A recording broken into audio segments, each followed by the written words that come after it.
In November 2015, Nepalese police shot an Indian man during protests at the India-Nepal border.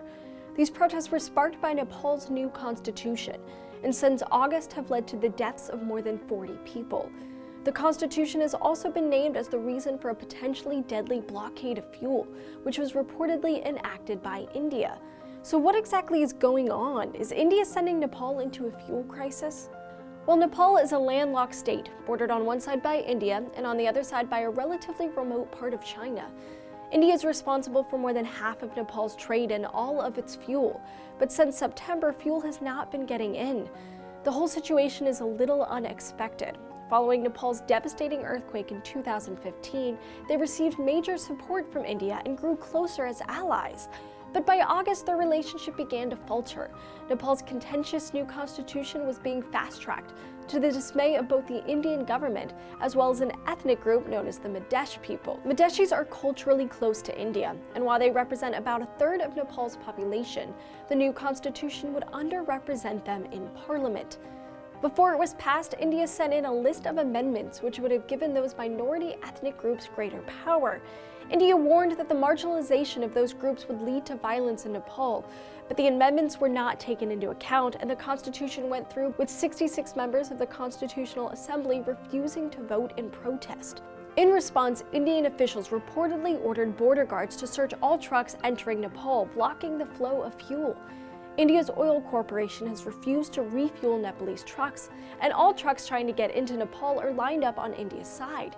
However, India has directly denied accusation of establishing an economic blockade against Nepal, saying that fuel is not getting in because the protests are blocking or scaring drivers.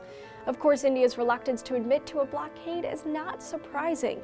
India and Nepal have peace and trade treaties, which a fuel embargo would undoubtedly violate. So far, the lack of fuel has been disastrous. Schools have been shut down without enough gas to power the school buses. Private cars have been prevented from filling up to leave just enough for emergency vehicles. Ironically, even India's embassy in Nepal has run out of fuel and has been taking donations. Regardless of how this turns out, Nepal has already turned to China for support, and India's supposed actions will undoubtedly sour their future relationship. In light of Nepal's recent devastation, the lack of fuel has completely changed day-to-day life for the time being. Nepal's disputed constitution is a small part of the country's ongoing struggle for democracy. Learn about the history of Nepal's failed attempts to democratize in our video right here. However, in 1996, the Communist Party of Nepal attempted a violent coup, which started the Nepal Civil War. The conflict lasted until 2006 and left some 15,000 dead and over 100,000 displaced. The war only ended when the new king finally agreed to cede power. The next few years saw several back-and-forth struggles between the Communist Party and the majority parties. This struggle finally culminated in the dissolution of the existing government in 2012 after it was unable to draft a constitution. Thanks for watching, folks. Have you subscribed to our channel yet? If you haven't, make sure you do down below so you don't miss out on new videos every day. See you next time.